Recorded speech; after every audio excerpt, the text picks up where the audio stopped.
میں تمہیں کہہ رہی ہوں کہ چلیں ٹائم ہو گیا ہمارا کافی، تو ہمیں نکلنا چاہیے۔ تو میرب کہتی ہے جی ماں بیگم کیوں نہیں نکلنا چاہیے، نکلنا چاہیے، سامان پکڑتی ہوں چلیں۔ یعنی کہ وہ فل جانے کی تیاری میں ہوتے ہیں۔ ظاہر سی بات ہے اب وہ اور کیا کر بھی کیا سکتے ہیں، جانا ہی بنتا ہے ان کا اس گھر سے اب، کیونکہ ماں بیگم کو بہت زیادہ جلدی ہوتی ہے اور میرب کو بھی جلدی ہوتی ہے کہ جلد از جلد میں مریم کو اس گھر سے رخصت کروں اور اپنے فیصلے سے سخت دوش ہو جاؤں۔ میرب کا والد وقاص جو ہوتا ہے وہ کہتا ہے میرب اللہ پاک تمہیں ہمیشہ سلامت رکھیں، ٹھیک ہے، سدا ہنستی اور بستی رہو، ٹھیک ہے، جیتی رہو میری بیٹی۔ یعنی کہ اس کو پیار دیتا ہے، اس کی ماں انیلا بھی اس کو پیار دیتی، پیار دینے کے بعد ان کو رخصت کر دیتی ہیں۔ وہ دونوں بعد میں آپس میں بات کرنے لگ پڑتے ہیں کہ اللہ پاک ہماری بیٹی کو خوش اور سلامت رکھے، ٹھیک ہے،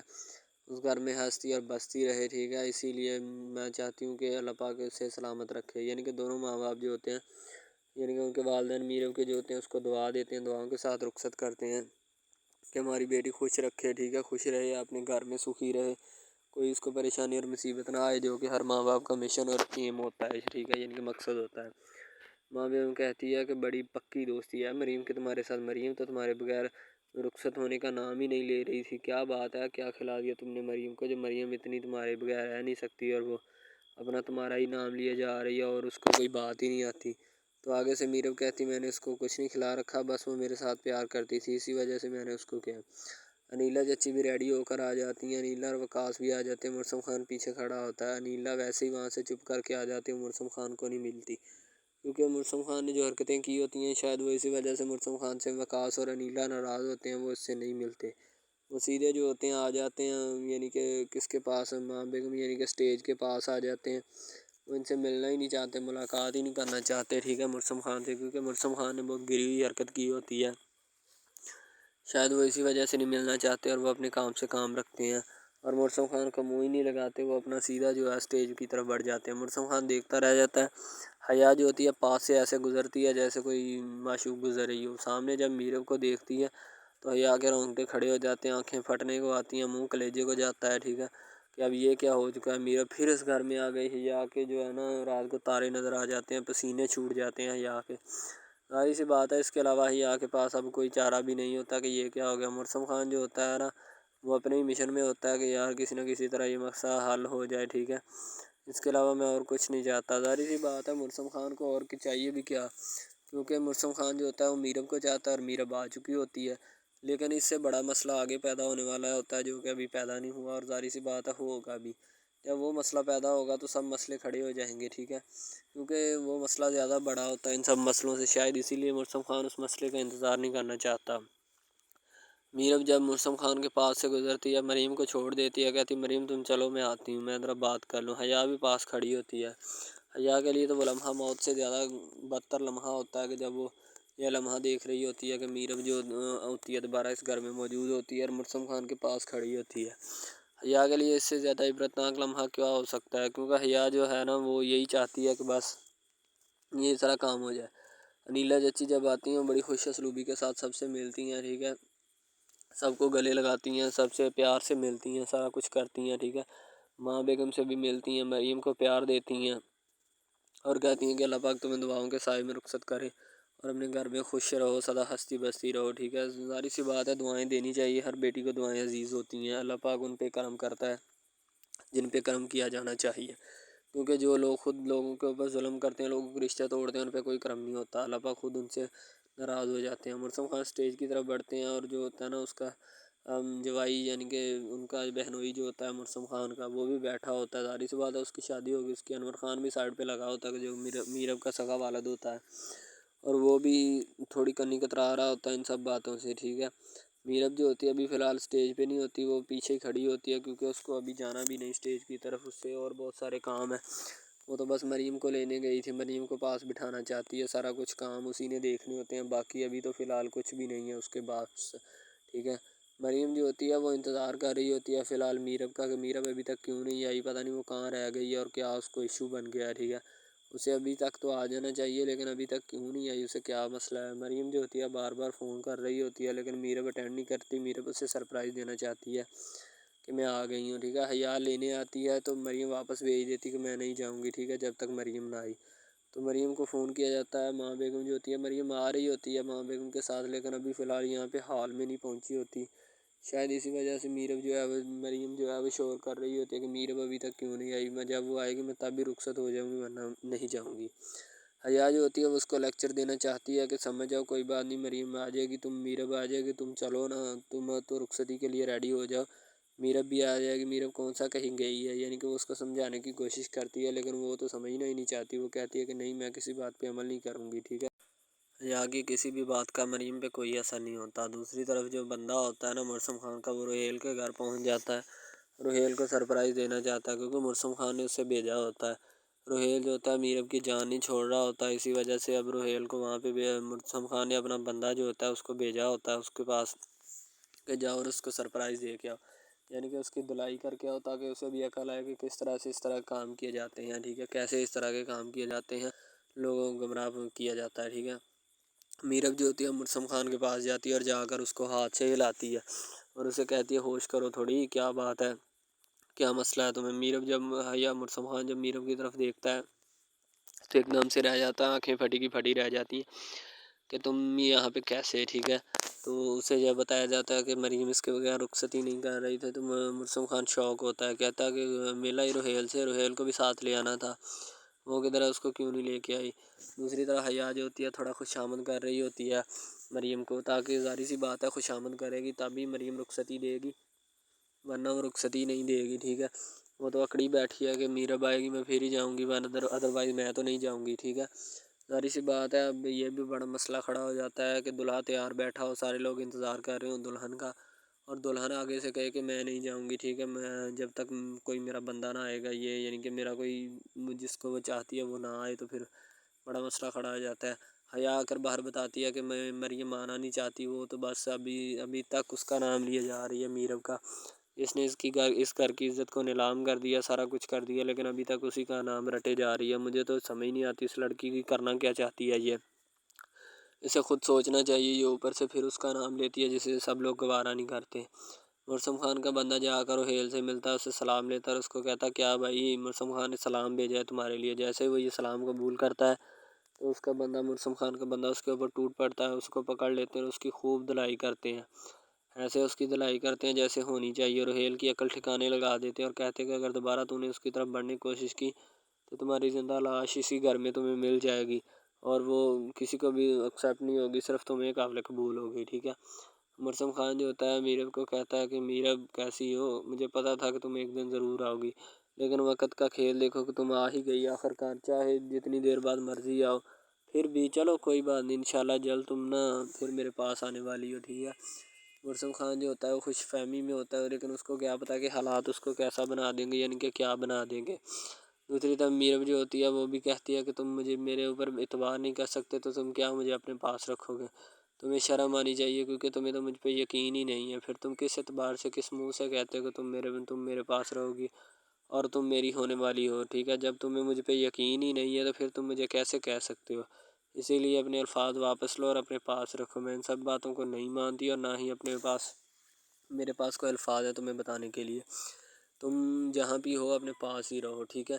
مرسم خان اس کی یہ بات سن کر تھوڑا طیش میں آ جاتا ہے، غصے میں آ جاتا ہے، غصہ تو ایسے ہوتا ہے اس کے منہ پہ جیسے رکھا ہوتا ہے، ظاہر سی بات ہے ہر بندہ غصے میں آتا ہے، وہ کون سا اکیلا آتا ہے، ٹھیک ہے، یعنی کہ کوئی نہ کوئی مسئلہ اس کا جو ہے نا وہ بنا ہی رہتا ہے اور اس کے علاوہ ظاہر بڑھنا بھی چاہیے کیونکہ اس نے تو اب حد ہی کر ڈالی ہوتی ہے، اوپر سے میرب نے اس کو کچھ ایسا کر دیا، میرب نے تو کچھ بھی نہیں کیا ہوتا، ساری لگائی بجائی حیا کی ہوتی ہے، میرب کو کون سا پتہ ہوتا ہے کہ وہ ملک زبیر ہے یا ملک جو بھی ہے، تو بس یہ سارا کام جو ہوتا ہے حیا کا ہوتا ہے، یہی سارا کچھ کروانے والی ہوتی ہے۔ اور اوپر سے ملک زبیر جو ہوتا ہے وہ ان سے بدلہ لینا چاہتا ہے، اس نے پہلے ہی بتایا تھا کہ میں بدلہ تمہارے گھر سے لوں گا، اسی وجہ سے بس وہ ملبہ سارا میرب کے اوپر ڈل جاتا ہے، میرب جو ہوتی ہے وہ پریشان ہو جاتی ہے۔ میرب جو ہوتی ہے نا جب کمرے میں داخل ہوتی ہے تو آگے جب مرسم خان کو حیا نے جفی ڈالی ہوتی ہے، گلے لگایا ہوتا ہے، میرب یہ لمحہ دیکھ کر ایک دم سے شاکڈ ہو جاتی ہے کہ یار یہ کیا ہو گیا، میری آنکھوں کے سامنے سارا کچھ ہو رہا ہے اور میں کھڑی دیکھ رہی ہوں، اب میں کچھ بھی نہیں کر سکتی، ظاہر سی بات ہے اور دیکھنا بنتا ہے۔ فائنلی جو حیا مریم ہے نا وہ پہنچ جاتی ہے وہاں پہ اپنے شوہر کے پاس، جو اس کا ہونے والا شوہر ہوتا ہے، انیلا چچی بیٹھی ہوتی ہیں، ان کو بھی چیئر سیدھی کر کے دے رہی ہوتی ہیں کہ آپ ادھر بیٹھیں اور سیٹ کر کے بہیں، میں تو بیٹھ جاؤں گی، ٹھیک ہے۔ وہ سبھی لوگ آپس میں ماں بیگم اور دولہے میاں کی ماں جو ہوتی ہے وہ دونوں آپس میں بات چیت کر رہی ہوتی ہیں اور وہ دونوں لوگ جو ہوتے ہیں بیٹھ رہے ہوتے ہیں. ظاہر سی بات ہے شادی کا موقع ہوتا ہے، اچھا اور خوشگوار ماحول ہوتا ہے اور سب لوگ جو آتے ہیں وہاں پہ موجود ہوتے ہیں. کوئی کسی کی خوشی غمی کا نہیں ہوتا، بس خوشی ہی خوشی ہوتی ہے. مرسم خان بھی موجود ہوتا ہے اور اوپر سے حیا اس کے پیچھے کھڑی ہوتی ہے اور ان کو سب سے زیادہ خوشی ہوتی ہے. مرسم خان جب حیا میرب کو دیکھتا ہے تو وہ میرب کی خوشی اس سے راہ نہیں جاتی. وہ میرب کو بلا لیتا ہے اور اس سے باتیں کرنا شروع ہو جاتا ہے. جب میرب وہاں پہ پہنچتی ہے، پہنچ کر مرسم خان کو تھوڑا ایکسائٹمنٹ کرنا چاہتی ہے، ٹھیک ہے. لیکن جب مرسم خان اس سے آگے جو ہے نا وہ اس سے ملنے کی کوشش کرتا ہے کسی اور رشتہ دار سے، تو میرب جو ہوتی ہے پیچھے کھڑی ہوتی ہے. جب مرسم خان پیچھے مڑتا ہے تو دیکھتا ہے کہ وہاں پہ میرب موجود ہوتی ہے. وہ میرب سے کوئی بات کرنا چاہتا ہے لیکن بات کر نہیں پاتا، کیونکہ وہ فی الحال جو ہے اسے دیکھ کر ہی شاکڈ ہو جاتا ہے اور ہلکی سی مسکراہٹ اس کے چہرے پر نمودار ہوتی ہے، جو کہ ہونی بھی چاہیے کیونکہ اس کے علاوہ اور اس کے پاس چارہ بھی کوئی نہیں ہے، ٹھیک ہے. مسکراہٹ ہی مسکراہٹ ہے اور اس کے علاوہ اس نے اس کو بدنام تو بہت کیا ہوتا ہے، ٹھیک ہے. مرسم خان نے میرب کی دھجیاں اڑائی ہوتی ہیں کہ نہیں تم ایسی ہو تم ایسی ہو، ٹھیک ہے. یعنی کہ ہر الزام جو ہے وہ اس کے اوپر لگایا ہوتا ہے. میرب پھر بھی بڑی خوش اسلوبی سے سارے الزام اپنے اوپر قبول کر لیتی ہے. جب سارا معاملہ کھل جاتا ہے، اس نے جفی ڈالی ہوتی ہے حیا نے مرسم خان کو، تو میرب اوپر سے دیکھ لیتی ہے. تو پھر مرسم خان حیا کو کہتا ہے کہ تم اس بات کو کلیئر کرو کہ ہمارے درمیان ایسا کچھ نہیں ہے، ورنہ میرب مجھ سے شک کرنے پہ سے باز نہیں آئے گی، ٹھیک ہے. تو حیا کہتی کہ میں تم سے محبت کرتی ہوں، تمہارے بغیر نہیں رہ سکتی. مرسم خان تم جتنا مرضی اب میرب کو اپنے گلے لگا لو، میں اتنا ہی اس کو دور پھینکواؤں گی اور میں تم سے چاہتی ہوں، تم سے محبت کرتی ہوں. جب یہ باتیں میرب سنتی ہے تو میرب کا کلیجہ منہ کو آتا ہے. تو میرب کہتی ہے کہ جب تم سے اتنی محبت کرنے والی قدر تھی تمہاری تو تم مجھ سے شادی کر لیتے. تم نے میرے ساتھ کیوں اس طرح بے ظلم کیا، ٹھیک ہے، اور تم نے میرا گلا گھونٹا اور مجھ سے محبت کا ڈونگ رچایا. تم اسی کے ساتھ شادی کر لیتے. مرسم خان تم نے کیوں یعنی کہ میرے فیوچر کو تباہ کیا. تو میں بھی کوئی اچھا لڑکا دے کے اس سے شادی کر لیتی، ٹھیک ہے. تو مرسم خان غصے میں آ جاتا ہے. مرسم خان جو ہوتا ہے وہ میرب حیا کو گالیاں دیتا ہے. حیا کمرے سے باہر نکل جاتی ہے. ظاہر سی بات ہے وہ باہر ہی جائے گی اور اس کے پاس آپشن ہی کوئی نہیں ہے، ٹھیک ہے. تو مرسم خان جو ہوتا ہے کہتا ہے میرب میری بات سنو، میرے درمیان ایسا کچھ نہیں ہے، یعنی کہ اپنی صفائی پیش کرنے کی کوشش کرتا ہے. تو میرب جو ہوتی ہے فی الحال کوئی بھی صفائی اس کی ایکسیپٹ نہیں کرنا چاہتی. وہ کہتی ہے کہ اگر ایسا کچھ نہیں ہے تو پھر آپ یہ سب کچھ کیا ہے. میرب نے حیا نے تمہیں کیوں اپنے گلے لگایا تھا، کیوں جفی ڈالی تھی، تمہیں سارا کچھ پتہ ہے. تم جان بوجھ کر ایسی حرکتیں کر رہے ہو، ٹھیک ہے. اسی لیے تمہارے لیے اچھا یہی ہے کہ تم ان سب حرکتوں سے باز آ جاؤ، ورنہ میں تمہارے ساتھ بہت بری پیش آؤں گی. تو میرب جو ہوتی ہے فائنلی دھمکی لگاتی ہے مرسم خان کو. مرسم خان جو ہوتا ہے اس کی بات سن لیتا ہے اور کہتا ہے کہ اچھا ٹھیک ہے جو مرضی کر لینا، لیکن فی الحال میری بات خاموشی کے ساتھ سن لو، تمہارے لیے اچھا اور بہتر یہی ہوگا. تو میرب کہتی ہوں میں تمہاری بات کوئی بھی نہیں سنوں گی، ٹھیک ہے، تم نے جو کرنا ہے کر لو. یعنی کہ میرب بھی اس کو کہہ دیتی ہے. مرسم خان جو ہوتا ہے اپنی صفائی پیش کرنا چاہتا ہے لیکن وہ کیسے کرے، حیا آڑے آ رہی ہوتی ہے کیونکہ حیا نے اس کو پیپر لکھ کے دیا ہوتا ہے کہ اوپر کمرے میں ملو، میں تمہیں ملنے آ رہی ہوتی ہوں. لیکن مرسم خان کو یہی لگتا ہے کہ یہ پیپر جو ہے وہ میرب نے لکھ کر بھیجا ہے. مرسم خان اسی وجہ سے اوپر گیا ہوتا ہے کہ شاید وہ ملنے آ رہی ہے، لیکن اس کو کیا پتہ کہ آگے ایک نیا ڈونگ رچ جائے گا، نیا ہی ایک فساد اور دنگا کھڑا ہو جائے گا. مرسم خان بیچارہ بیچارہ ہے، وہ کیا کرے، پھنس جاتا ہے. وہ بس اسی کے پیچھے گیا تھا کہ شاید میری محبت جس سے میں نے محبت کی تھی وہ واپس آ گئی ہے، میرا سارا معاملات جو ہیں وہ کلیئر ہو گئے ہیں. لیکن اس کو کیا پتہ تھا کہ معاملات کلیئر ہونے کی بجائے زیادہ الجھ گئے ہیں. وہ شاید بہت جلد کلیئر نہ ہو، اس کو تھوڑا ٹائم لگ جائے پھر ہی وہ کلیئر ہو، ٹھیک ہے. مرسم خان بیچارہ ان سب معاملات کو کلیئر کرنے میں چکروں میں ہوتا ہے لیکن معاملات خراب ہو جاتے ہیں. وہ جلد از جلد جا رہا ہوتا ہے کہ میں جلدی جا کر دیکھتا ہوں کہ کیا ہے. وہاں جا کر بڑا خوش ہو رہا ہوتا ہے کیونکہ پیچھے سے جفی ڈال لی ہوتی ہے. اس کو لگتا ہے کہ یہ جفی میرب نے مجھے ڈالی ہے، میرب نے مجھے اپنے گلے لگایا، لیکن اس کو کیا پتہ کہ یہ جفی کس نے ڈالی اور کس مقصد کے لیے ڈالی ہے، ٹھیک ہے. وہ تو کہتا ہے مرسم خان کہتا ہے کہ میرب مجھے پتہ تھا کہ تم بہت جلد آؤ گی، ٹھیک ہے، میرب تم بہت اچھی ہو، مجھے اسی لیے پتہ تھا. لیکن وہ ہوتی حیا ہے. میرب پیچھے سے آ کر وہ یہ باتیں سن لیتی ہے، سن کر کہتی مرسم خان یہ تو میں کیا دیکھ رہی ہوں، میری آنکھیں اندھی ہیں یا چندیا گئی ہیں یا تم کوئی غیر اخلاقی حرکت کر رہے ہو. تو میرب جب دیکھتی ہے تو مرسم خان کی آنکھیں کھلی کی کھلی رہ جاتی ہیں کہ میرب اوپر سے کیسے آ گئی ہے. تو میرب نہیں تھی حیا تھی. تو مرسم خان کو حیا کے اوپر اتنا غصہ آتا ہے لیکن وہ ابھی فی الحال اس غصے کو پیے ہوئے ہے، قابو میں کیے ہوئے ہے، اور وہ کیا کر سکتا ہے. ظاہر سی بات ہے اس کے علاوہ اس کے پاس اور کوئی چارہ بھی نہیں ہے، ٹھیک ہے. تو وہ بیچارہ یہی کچھ کر سکتا ہے اور کچھ کر نہیں سکتا، ٹھیک ہے، کیونکہ وہ پھنسا ہوا ہے. میرب اس کی طرف دیکھ رہی ہوتی ہے، اس کو یہ لگا ہوتا ہے کہ میرب آ گئی اب اس کے دکھ تھوڑے کم ہو جائیں گے، لیکن اس کو کیا پتہ کہ دکھ کم ہونے کے بجائے دکھ اور بڑھ گئے ہیں۔ میرب جو ہے وہ اور یعنی کہ زیادہ ہو چکی ہے اس کے قریب۔ مرسم خان پھر باہر چلا جاتا ہے اور وہ جا کر اپنی بے بسی ظاہر نہیں کرنا چاہتا، لیکن بے بس ہو چکا ہوتا ہے۔ اس کے علاوہ اور اس کے پاس چارہ بھی کوئی نہیں ہے، کیونکہ بے بس اور بے حس ہو چکا ہوتا ہے، جیسے اس میں جان ہی نہیں ہوتی۔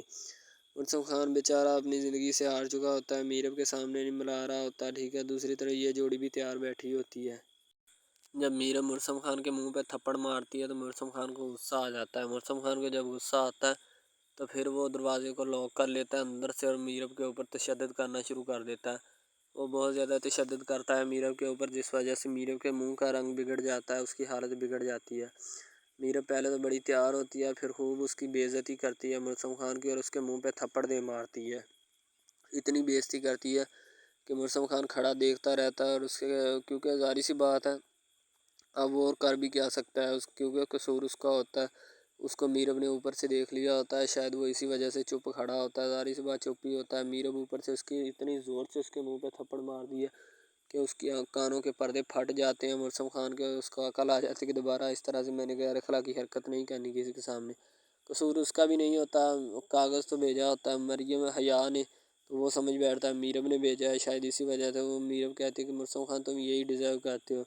تمہارے لیے ایسا ہی ہونا چاہیے، کیونکہ تم جیسے غیر اخلاقی اور جس کو اپنی قدر نہ ہو تو وہ اپنی بیوی کی خاک قدر اور عزت کرے گا، کیونکہ تمہیں تو اپنی عزت کا خیال نہیں ہے، اپنی عزت اچھالتے پھرتے ہو، تمہیں میرا کیا خیال ہوگا؟ تم تو پاگل اور پاگلوں کی طرح وحشیانہ کی طرح پھرتے رہتے ہو، کبھی ادھر کبھی ادھر، تمہیں شرم آنی چاہیے ان سب باتوں سے۔